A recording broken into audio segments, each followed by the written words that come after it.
Thank you.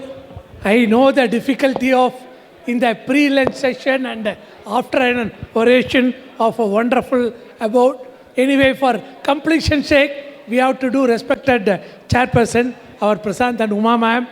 And I am very happy that Uma ma'am from origin from Tamil Nadu. It is a wonderful that some person from Tamil Nadu is here.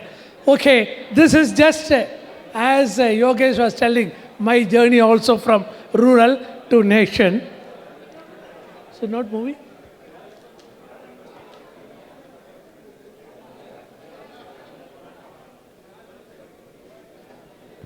What is that?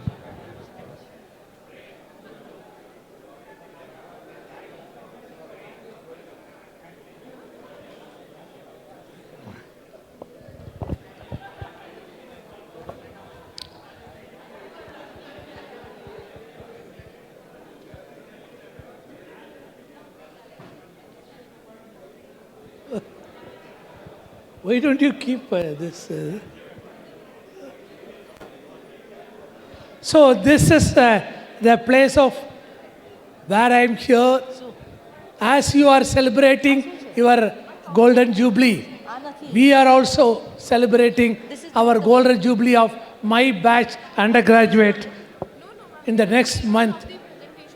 So my journey in the same institution for 5 decades, starting from UG, even after retirement as a president of Alumni Association. Next, you can only do, huh? It is not letter. Okay, this is my alma mater where my life started and still my life continues. And we are proud to be associated with this. So this topic of pediatric emergencies, this is mainly for people practicing outside and for the youngsters. Just know, no problem. See, I am not going to talk all about emergencies, just what are the common things which you can get in unforeseen circumstances where you have to be very careful. Next slide, please. It is very difficult, how to do that. Why? Okay. This, I will talk only few cases scenario, which is a real life scenario, not just for theoretical purpose. Why I mentioned this tetanus toxoid? We are giving right and left injection. Even with tetanus toxoid, you can get this type of reaction where a child can develop suddenly facial and periorbital swelling, urticaria, hoarseness of voice, tongue swelling, everything can occur. When you auscultate, there will be tachycardia will be there, low BP will be there, child may look drowsy. So there will be involvement as you see the respiratory and airway compromise as well as soft tissue involvement is the next. Why this is given? Many times we are in the OPD assuming that things will go normally. Because you are given thousands of injections in your OPD, but you will not get when you get the real reaction. So this anaphylactic shock is one of the very common things, and especially when you are in the vaccine session, where puppet vaccine you had. Now, to be happy in your practice, you should anticipate, always should have certain things in your OPD which we may ignore. One thing is adrenaline, which you have to have it. Nowadays, oxygen and all that, which was very luxury in those days, now everywhere it is there, and of course, you should be able to start a normal saline and only thing you should be able to differentiate. Because when you give an injection, suddenly patient may collapse. Is it a vasovagal attack or a real anaphylaxis? When there is involvement of skin and other airways, when there is lowering of BP and other things, you have to be. Next slide. So, why I have put this is, you should in your OPD, you should be always have adrenaline. In fact, when you are giving a vaccine session, you must have a loading one ampule, nothing. At the end of the day, you can just throw it off. And of course, you should now nebulization everywhere is there, overused tip, but you should know when to use a nebulized nephritin to clear our upper airway obstruction. Next slide. So this pediatric assessment triangle, everybody is well, especially postgraduate, where you need not touch the patient. Moment you look at the child, for not even a 30 seconds is sufficient. So with this, you can quickly assess this mnemonic as tickles our, all will know that just looking at the tone, interactivity, consultative, cry, how the child is oriented, and look at the gaze, and your respiratory, whether it is sounds are normal or abnormal, like stridor, wheeze, or grunt, which all you have to know, and circulation when there is cyanosis, even if you could see the pallor or mottling, anything which will give you, whether it involves the respiratory system or circulation or a general, which is the appearance of perfusion. Next slide. So, as I already told, only thing you should be able to differentiate between a syncopal vasovagal attack of injection or real anaphylaxis, which is very serious. If you are missing at that point of time, it is too late for the patient to revive. A quick action of interference will make the child to get revived quickly. Next slide. So this is a stepwise management, as you all aware. But when you become panic, your performance will come down. So always remember how to go about proper positioning, how to keep circulation and airway, and of course nebulization of salbutamol. If it is refractory, you have to give steroids and antihistamines. Even if you are immediately resuscitated, this is an important point which I want to stress. In a case of anaphylaxis, child will become all right once you give your adrenaline. But it is a biphasic phenomena can occur. You have to be very careful. Keep the child admitted, absorbed at least for 24 hours. Then you can discharge if the child is all right. Second, coming to noises. In a simple, when you sit in the OPD, you should be able to differentiate, am I dealing a child with a serious problem? Any child with the grunting, you know that it is a parenchymal involvement. Wheeze, you know the lower respiratory airway, lesion, stridor, upper airway, and snoring is relatively benign. You need not much bother about it. This will give you a clue. So grunting is more serious than the stridor. Stridor is more serious than the wheeze. Next slide, please. So, of course, epiglottitis. Only seniors know that in our days we have a lot of cases of epiglottitis. If we don't identify, treat appropriately, we will be missing the child. But now, thanks to the development vaccines, influenza vaccine has definitely decreased the residence. We rarely see cases. Only thing you should be able to differentiate a croup which is due to a viral etiology with a barking cough. But parents will be much worried when the child comes with abnormal sounds. But you should know how to differentiate this. This is only for that. Only the red flags is when it has become a dramatic with a high grade fever, drooling, sometimes absent breath sounds. Then it is not a simple croup. As I told that it could be acute epiglottitis also. Next slide. So, like as I told adrenaline, when a child comes with a croup, you can manage very simply. If you could manage with immediately, you can do adrenaline nebulization.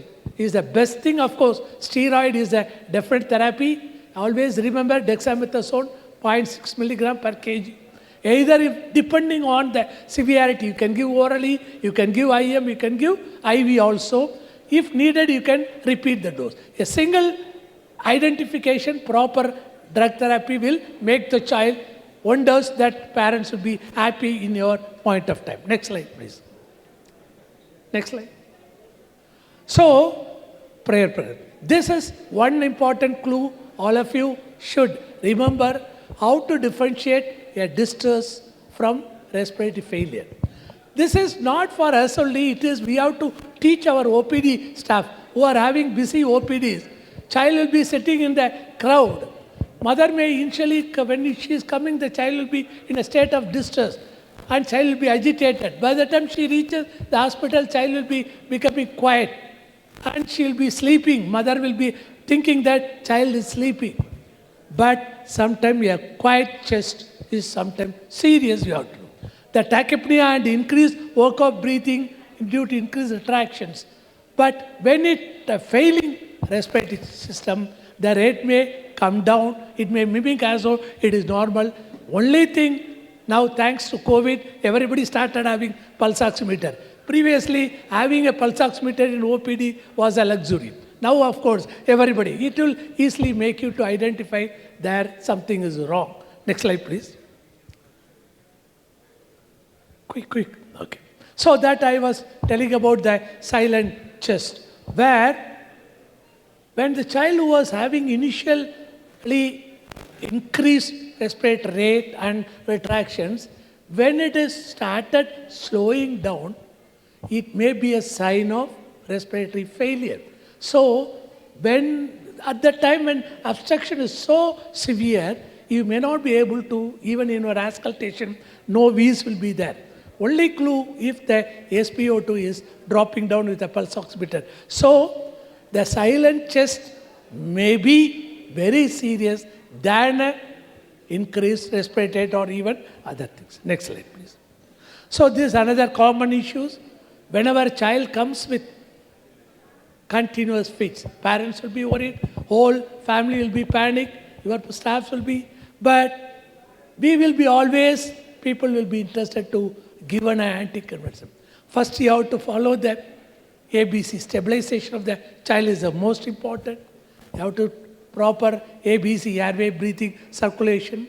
Then first line anticonvulsant, still loriciform is the best drug of 0.1 milligram per kg, very safe, you can give in your OPD. Of course, rectal diacephone, we are not able to get an IV line or buccal midazolam. And coming to phenytoin, which we were using very commonly in those days. Only thing, you have to be very careful, never give intramuscular phenytoin and don't give a rapid push of phenytoin. Sudden cardiac arrest can occur. You have to be very careful. It has to be diluted, given slowly. And of course, levetiracetam has made a lot of revolution. Now everybody started using. When still convulsions are not controlled, with after stabilizing and other things, you have to go for rapid sequence intubation, and then you can, because it is mainly, I'm talking about OPD, where you don't have much facilities. At that point of time, you cannot say, so the child is convulsing, I don't have facilities to manage. So, you have to do the first thing, then you can transfer to ICU. Next slide, please. Next slide. So, this poisoning, another common issue, previous slide. Common issue which we all will come, you remember this horror side, our mnemonic. So, first is, again as I told, first resuscitate the child and assess the child, what could be the poison, how much, what was the time interval and all that. Then give supportive to start IV line and other things. Treat the patient, not about the poison or immediately. Then do basic investigation. Then try to decontaminate and all that depending on the timing of consuming poison. If it is within 1 hour, if you give charcoal and all that may be of some useful. Then in that antidotes you can plan like that. So straight away don't bother about that. That is why I am also planning about poisoning during my tenure, to where we have always confusion, especially the periphery area. So at that time, we should be able to easily assess how to manage at that point of time before referring the child to a proper institution where they can manage at a risky child. Next slide. So this another common issue where you get a fever. Even in fever, we should have because we will get our OPD 75 to 80% will be fever, of which mainly is viral fevers. But you have to able to identify when the child could be in a serious sepsis. When the child look pale, mottle, non-blanching rash, grunting, tachypnea, which I already told lethargy.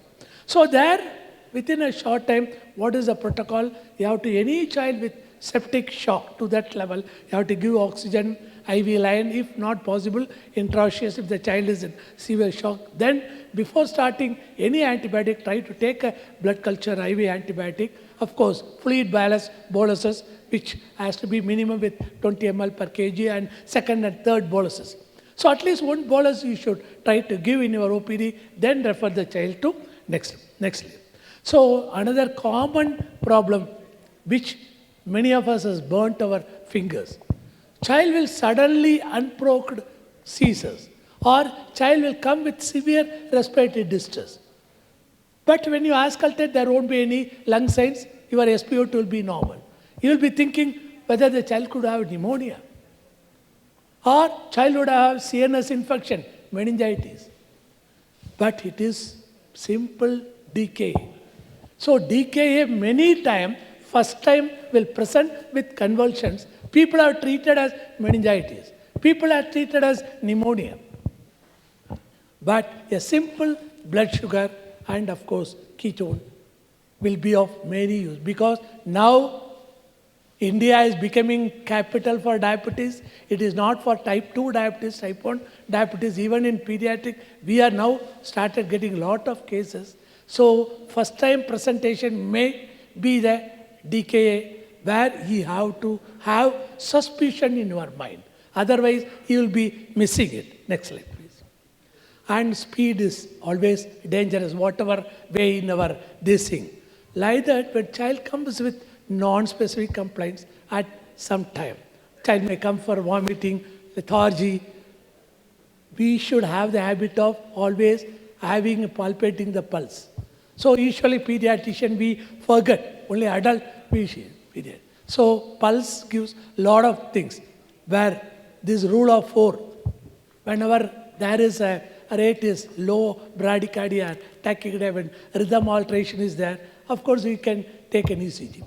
In those days, taking a pediatric ECG is only a luxury, and we will simply see, okay, we will, because we were not applying our mind. Now, at least we should be able to identify what is whether the ECG is normal, abnormal, but looking at P wave and seeing the QRS complex, of course the rhythm make you. Next slide. So, very commonly, you will be able to differentiate SVT and sinus tachycardia. SVT is not a very uncommon problem. We have seen many cases in the OPD where you have to see the count, the rate, and just look for the P wave, whether the P wave is absent or present. If the rate is more than 220, it could be a SVT then. So, next thing. Because you can try when this at your OPD, just trying a Valsalva maneuver if it is an older child, or simply keeping an ice bag over the face. Of course, giving adenosine rapid is next level, then cardioversion, electrical cardioversion can be done. So at least we should know, we should be able to identify and try our therapy at your point of your OPD. Then, of course, depending on that, you have to do the next level. Next. So, why I have taken this simple cases is just for you. Even it looks simple. If something goes wrong, we are held up now. We are facing problem of consumer everywhere. If we miss one child for thinking that of our fault, it is not our fault. Even though something happens out of our hand, we should be prepared, like anaphylaxis, airway management, breathing, circulation. Next slide, please. And these are all the basic equipments all of you should have in your OPD. Previously having ambu bag is beyond our, now it is, everything is available. We should have, at least we should be able to do the basic things. If not able to intubate, at least you should give a positive pressure ventilation and all that. And you all should be able to give an injection, start IV line. Of course, pulse oximeter is no more a luxury. Next slide. And this chart always you should teach our staffs also. They should be able to identify the basic parameters. When it is abnormal, then we should be able to immediately intervene. So this is what I want to give just a overline picture about in a OPD emergency which you come across in a common way. With this, I thank once again the team for giving me this wonderful opportunity, giving me enough support and all that. Thank you, thank you. Sorry that pre-lunch session is very tough. That is why I spoke very lightly. And thank you to Chairperson.